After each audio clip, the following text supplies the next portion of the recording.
Singular বা একবচন, plural বা বহুবচন। ফার্স্ট পারসন আমি, আমরা, তুমি,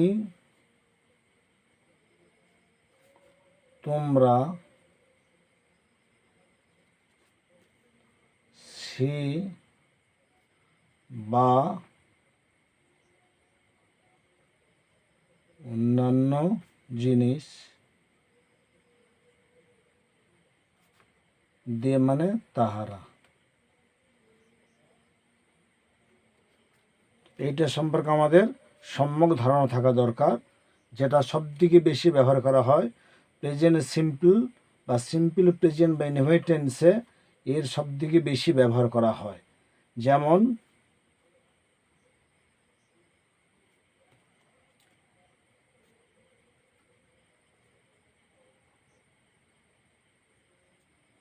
আমি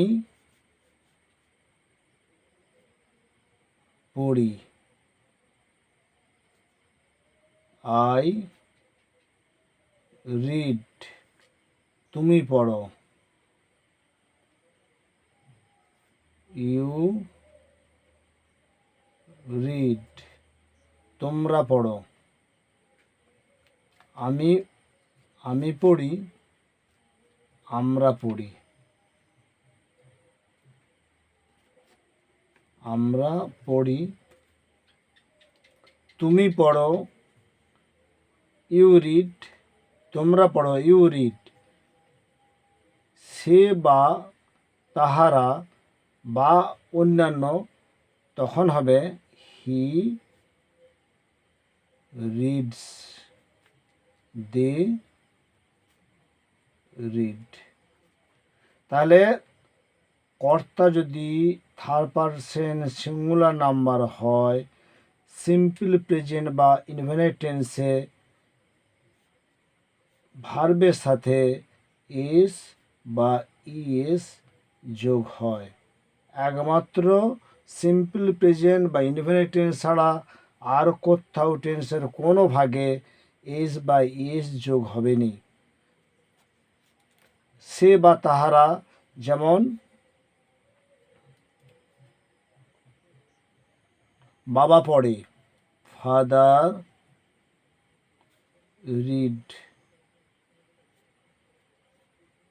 তাহলে এখানে ফাদার কিন্তু হি বা সে নয়, কিন্তু অন্যান্য জিনিস বলতে পার, কোনো ব্যক্তি, বস্তু ইত্যাদি যদি হয়, যদি এটা সিঙ্গুলার মানে এক বচন হয়, তখন সেখানে ভার্বের সাথে এস বা এস যোগ করতে হবে। এটা আমাদের সর্বদা মনে রাখতে হবে, না হলে পর আমরা যখন টেন্স শিখব সেইটাতে বাক্য গঠন করতে হলে পারে সবদিকে আগে দরকার পড়বে থার্ড পারসন সিঙ্গুলার নাম্বার কি।